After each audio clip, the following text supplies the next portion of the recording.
হ্যাঁ প্রিয় দর্শক, এটা হচ্ছে আপনার জামাত সমর্থিত মহিলাদের ঝটিকা মিছিল।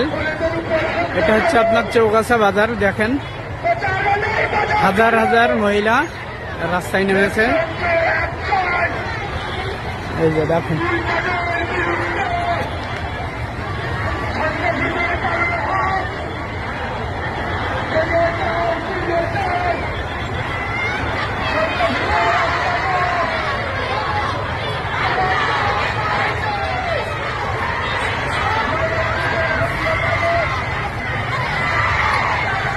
তো মনে আছে বাংলাদেশের সব মহিলা এক জায়গায় এখন।